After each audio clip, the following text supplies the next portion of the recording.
What's up, y'all? It's your girl, Bruja Africana, coming to you all with another Orisha story. So go ahead and subscribe to my channel and share these stories. And y'all can go ahead and get in my comments if you'd like to hear a specific Orisha story, or if you have any questions surrounding some of these tales that I tell surrounding our Orishas. I do understand that different stories have been told about the Orishas because there are different versions of the Pataki that is available to us. But this specific story, I'm going to tell the version that I know. That being said, let's tell the story of Ogun and Nanan Buruku. Now, I know I've told y'all that they did not get along, but there are a myriad of reasons why the two of them do not get along, including that time when Nanan Buruku and Ogun were in fact married. But that's not really, this story isn't really going to focus on their marriage per se, but more so to focus on Nanan's behavior and what caused the marriage to fail within itself, and to emphasize self-sabotage. As you all can see in the clip behind this, it said the story of Ogun and Nanan Buruku is the perfect representation of self-sabotaging the love you prayed for. And that's exactly the story that I'm going to tell. Nanan, like many women who have standards, and there's nothing wrong with you having standards when it comes to choosing your partner, her standards were so high that they were off-putting to all men. Now, I'm not by no means telling you to go date a pookie, date a man that's beneath you, because that's struggle love. And I'm telling you as someone who has done the struggle love, and I'm going to get a chance to tell y'all the story of Obanani and Arenle and explain to y'all why struggle love the fuck does not work. I'm not saying go do that, but what I am saying is don't sabotage what you've prayed for. The thing is, we ladies sometimes can have our heads, and I mean this in all love, and this is just big auntie talking to you ladies. But sometimes we have our heads so far up our ass when it comes to romantic relationships that we absolutely miss the man that we've prayed to God, to the universe, your God, whomever it is that you're praying for. You know, you consulting the Orishas and getting yourself all dolled up and pretty, or you praying to God and you're being very feminine and doing what it is that you need to do as a woman, but your attitude still stank. That was the thing with Nanan Buruku. You know, she was this great accomplished woman, or this great accomplished Orisha, and she was that girl, if you will. She was, who she was, and she was very, strong in nature, strong in physical ability, strong in her witchcraft. She was everything, she was just that girl. But, men serve no purpose for her, other than, bring me some dick when I want it, and that's it. You come and you go, and you come and you come and you go. You get what I'm saying? Like, she like, all I want from you is some dick and a smile. I don't even need your fucking money. Like, she was very, very accomplished and well-to-do, but she was a very proud woman. And what I'm saying, ladies, in this aspect, yes, we have standards, but don't be such a horse's ass that you miss your man, girl. And then don't be such a horse's ass in them damn standards that that whole I don't play that mantra that we sometimes get, ladies. And this is just for us, us strong women that just ain't gonna take shit from a man. This is for us, honey. This Orisha tale is definitely for us, because I've had to check myself and crush my own ego when it comes to romantic situations. Like, hold on, sis, you asking for a good man, but you get over here and you cutting up with this nigga at the same time, so you got to expect that pushback. That's not what Nanan expected, but this is the story that I'm trying to tell y'all so that you won't do what Nanan did. So like I said, men serve no purpose in her life, Of all of the Orisha, she could have all of them, but she like, okay, you're not manly enough. You don't stand up to be enough. You don't hunt enough. You just ain't it, nigga. You just ain't got it. And she just was looking for a man not only that complimented her as the woman that she was, the great woman that she was. He also had to be a man within himself. She like, I want a nigga that know that he that nigga, and I agree with her. when it comes to a man, I want a man that knows that he is a man. I don't need to always be that reassurance to you. I need him to be confident within whom he is. I need him to be strong emotionally, physically, all of that. I just want him to be masculine. And this is what Nana Buruku was looking for. And after she had checked off her whole list and, went through all of the Orishas and had fucked around with him, she like, they ain't good enough. And what it was Nana had got to the point she wanted a baby. And she like, I'm not just getting ready to give my uteri to none of these niggas that's just, beneath me or, not up to my standards. She had that whole list of what the motherfuckers could not be and what they needed to be. And of all of the Orishas that were not afraid of her, because these men was scared of Nana. She was something to deal with, y'all. And I rocks with grandmother heavy, but I can understand, niggas was scared of her. Like, Nana the type of chick, man call himself gonna try to square up with her. She gonna square right up with him, and it's gonna be like two niggas fighting. Like, and not only that, after y'all done fought, she gonna get some get back continuously. So she like scrapping with a dude type shit. So men kind of avoided her. And ladies, let me say this to those of you who are strong in nature like me. We have to learn to turn that shit down and ultimately off when it's unnecessary, because we'll be just like Nana and Buruku out here wanting a nigga but can't get a nigga because they like, unhand me, nigga. We can't be this masculine, okay? Those of you who are under masculine zodiac signs and you're a little bit rough like me, girl, this story is for us, honey. Come on, sit down and listen to auntie talk this shit, girl. But yeah, she done checked the shit off and she like, all these niggas soft. I don't want these bitch ass, homemade ass niggas. But it came down to only one Orisha that fit every motherfucking bracket that she had. And it was Ogun. And she really didn't like Ogun. She like, I don't really fool with this nigga. He be doing too much. And by all right, Ogun does do too much. He was very womanizing. He was very brute. This nigga would be, running down on niggas what's good and just, take shit from you. And he like, what you gonna do? I'm the guy to iron. Like, he can do what he do.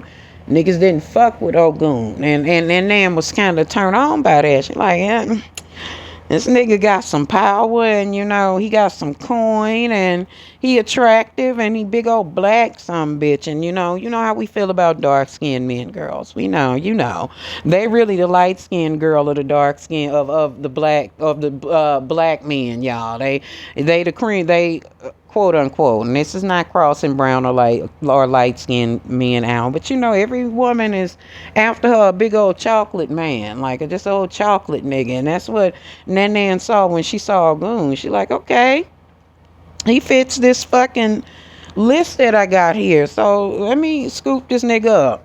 And I mean, on the flip side, even though she didn't fuck with Ogun, she would fuck on Ogun. I mean, he was delectable to her, like, a little hostess cake or something, just tasty. But on the other side of it, Ogun was like, he kind of dug Nana and Buruku because he kind of liked that rough shit, He like a woman that could stand up for herself. Like, if I ain't here, I know that she can defend herself. I mean, niggas ain't gonna try because she my bitch, but still. I want a woman that can, hold her own. And he like, all right, I fuck with her. So they got together or whatever. And immediately Nan starts acting a fool. Because y'all, if you know Ogun or a little bit about Ogun, y'all know he ain't that dude that's going to just, be soft and, I hate the word now, but demure, if you will. He's really aggressive. So him being, soft in the presence of Nana and Buruku was big. Like, yo, he straight Lauren who the fuck he is to be soft enough for you so that you feel comfortable. Because I'm sure women kind of was scared of this nigga too, because he just gorilla shit. But girl, Nan starts cutting up immediately with this man, honey. She's like, okay, nigga, this is what you're not gonna fucking do. You're not gonna, your baby laid that whole list out for him and had Ogun cowering in her presence. Cause she like had seen, this whole song and dance or so in her mind. She's thinking, I've seen niggas be nice like this at first and then turn out to be monsters. So let me go on, boss up on this nigga real quick and let him know who wears the pants in this relationship, because I'm still who I am. And ladies, we can't do that. You know, either you're going to get a man that you want to lead, or you just going to be by yourself, okay? And that's just what it is. Anyway, then, you know, and that punkin' Ogun, honey, got this nigga crying. You know, she the only woman that has ever made Ogun shed tears, honey. The only motherfucking Orisha, period, that could make Ogun bow at her will. And he started becoming the joke of little Orisha society. They like, you know, this nigga Ogun's supposed to be tough, but I just seen his bitch make him cry and had punked him out, hold him out real bad. Then she ends up getting pregnant and having a son or whatever, and she punking him in front of his son and shit, and got this nigga crying because she don't want him to do certain shit with the son that he normally would be doing as his father. So eventually Ogun goes to a Babalawo. He like, look, I got to go see what the fuck I got to do about this woman. We done been married all these years, and she getting meaner and meaner and meaner. Like, it don't matter what I do, what I don't do, she is not gonna stop. Like, nothing I do satisfies this woman. So he go holler at a Babalawo. I mean, like, he wouldn't go holler at a Rumalaw. Like, yo, I love my nan, I love my wife, but you know, what am I gonna do about her? Like, she, you know, just cutting the fuck up.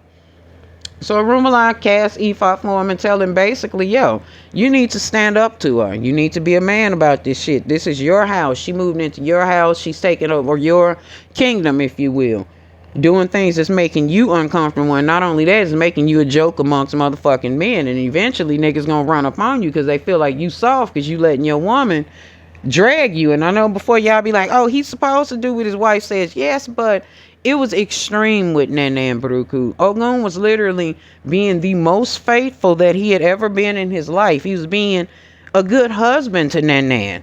But she was taking advantage of it, running through his coins, spending his money, eating all his food, you know, making him pay for shit for her girlfriends. Like, nigga, you're going to do whatever the fuck I say because I said it. I'm wifey and I got your baby now and I had a son for your ass, nigga. You belong to me. I own you, nigga. Basically what she was saying.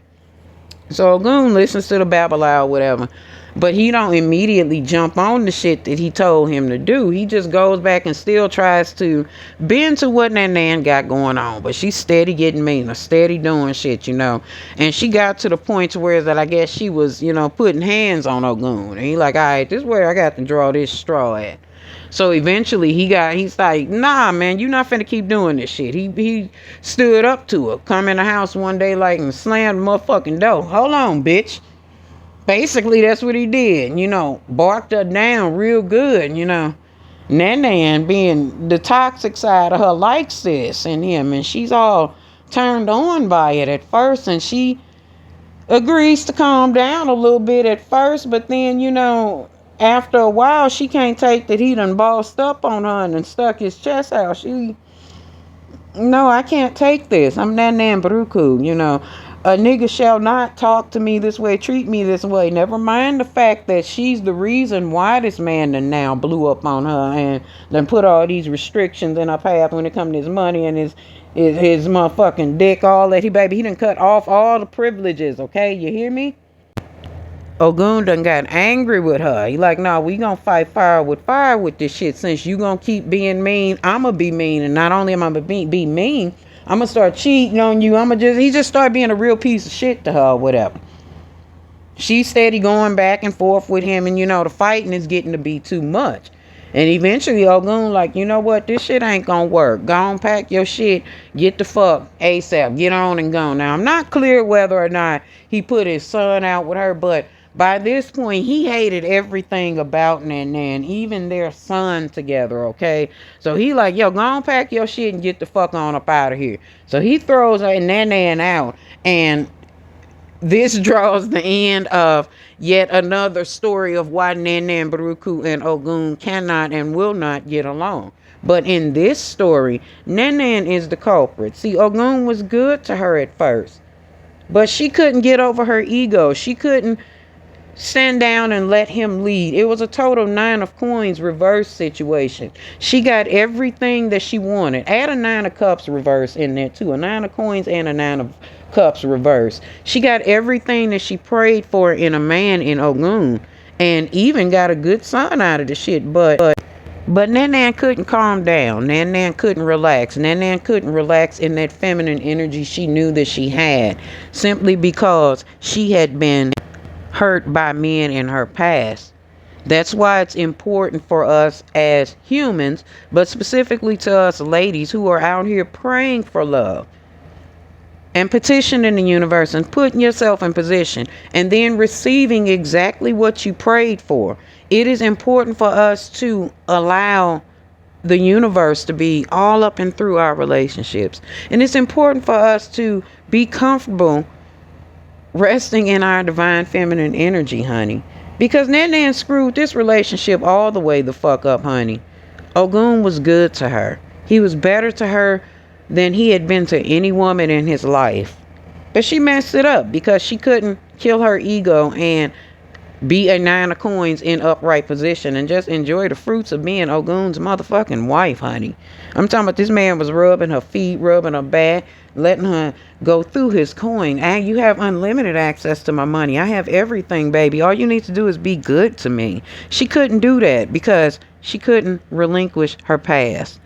Simply because somebody in her past hurt her. She hurt Ogun. Ladies, don't be like that. Don't be Nan in this position. Don't pray for a good man and then get him and ruin him. Because, although, yeah, y'all don't give a damn about the next woman, but you're about to ruin him for the next woman. And if you are not for him, allow him to leave you in a position of being whole so that he does not hurt the next woman. I shall, y'all. Feel the sacred glow in the realm of the real. Let a power flow.